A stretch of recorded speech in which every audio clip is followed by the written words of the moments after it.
Christian, quelle a été la philosophie derrière le parcours? Quel a été le challenge qui était le vôtre? Le lieu du grand départ détermine toujours beaucoup le tracé du Tour de France. On sait d'abord très vite où on n'ira pas avant de savoir où on va. Bilbao, le Pays Basque, le pied des Pyrénées, ça veut dire qu'on s'inscrivait sur la diagonale des massifs montagneux français. Les Pyrénées tout de suite, le Massif central, le Jura, les Alpes et les Vosges. Et donc on en profitera largement pour montrer aussi que si les Pyrénées et les Alpes sont incontournables, il y a de quoi faire ailleurs. Justement, commencer par les Pyrénées, c'était également passer en Nouvelle-Aquitaine. Comment vous l'avez construit ce parcours en Nouvelle-Aquitaine? On avait la volonté de ne pas éviter les Pyrénées qui étaient juste à côté. Je crois avoir lu il y a bien longtemps, en 1992, Desgranges, Réveille-toi, ils sont devenus fous, lorsque le Tour, qui était un Tour européen en 1992, qui passait par 7 pays, n'avait fait qu'une seule étape par Marie-Blanque d'ailleurs. Donc il y a un petit clin d'œil, il y aura à nouveau Marie-Blanque, mais il y aura aussi évidemment le Tourmalet. Puis ensuite, spécifiquement en Nouvelle-Aquitaine, il y a une remontée vers Bordeaux, on va aller à Dax, on va aller à Mont-de-Marsan. Il y a le souvenir d'André Darrigade qui était là et ça m'a fait super plaisir.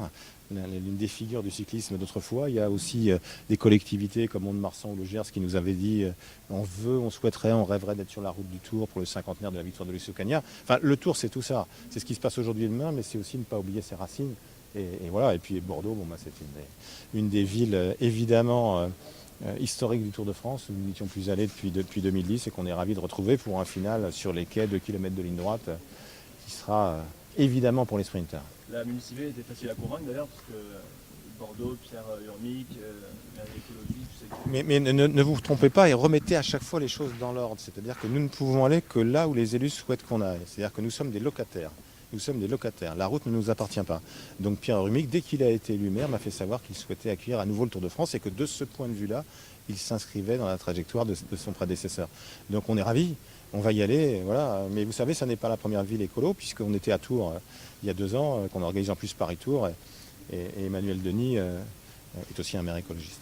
Retour au petit plaisir. Le retour de Pau, c'était un peu inévitable cette année? Je ne sais pas si on peut parler de retour de Pau. J'ai envie de dire Pau en beauté, avec l'arrivée finale du Tour de France Femmes et avec une étape du Tour de France. Bien sûr, on n'avait pas l'intention d'abandonner Pau longtemps. Ce n'était pas du tout notre idée. On sait que depuis que vous êtes directeur du Tour, vous avez à cœur de revenir sur des lieux historiques.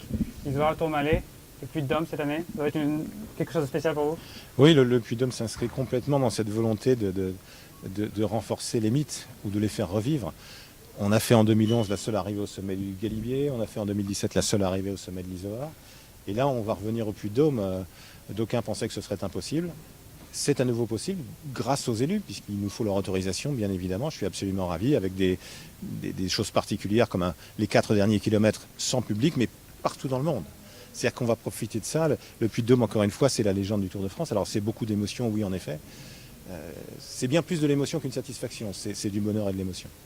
Peu de contre-la-montre aussi, c'était une volonté. Les contre-la-montre ont plutôt tendance à scléroser la course. Donc il y en a effectivement un seul. On a déjà fait moins. On a fait, moins en termes de kilomètres. On avait déjà fait moins de 14 km en 2015. Là, il y a 22 km qui ne vont pas forcément déplaire aux grimpeurs, qui se défendront évidemment mieux, puisque ce contre-la-montre-là, entre Passy et Combloux, il passe notamment par la côte de Domancy, souvenir formidable de Bernard Hinault en 1980, mais le futur aussi, puisque ce sera le temps fort des championnats du monde sur route en Haute-Savoie en 2027. Je rêverais qu'on retrouve une époque où il y a un grimpeur dominateur qui n'est pas bon contre la montre et un rouleur formidable qui est obligé de s'accrocher dans les pentes. Aujourd'hui, on n'a plus vraiment cette différence-là. Ça va peut-être revenir, c'est tout à fait possible. Si ça revient, on s'adaptera à ce qui est le propre de la vie, mais aussi des organisateurs de courses cyclistes. Une étape de 5 000 de dénivelé, certains coureurs ont dit qu'ils ne l'avaient jamais fait. C'est un Oui. peu un pari? Non, c'est pas un pari du tout, parce que si vous regardez un tout petit peu dans le passé, vous verrez qu'il y a 20 ans, il y avait parfois 7000 mètres de dénivelé. On n'ira évidemment pas jusque-là. 5100 mètres de dénivelé, ça s'est fait il y a 3 ou 4 ans. Merci beaucoup.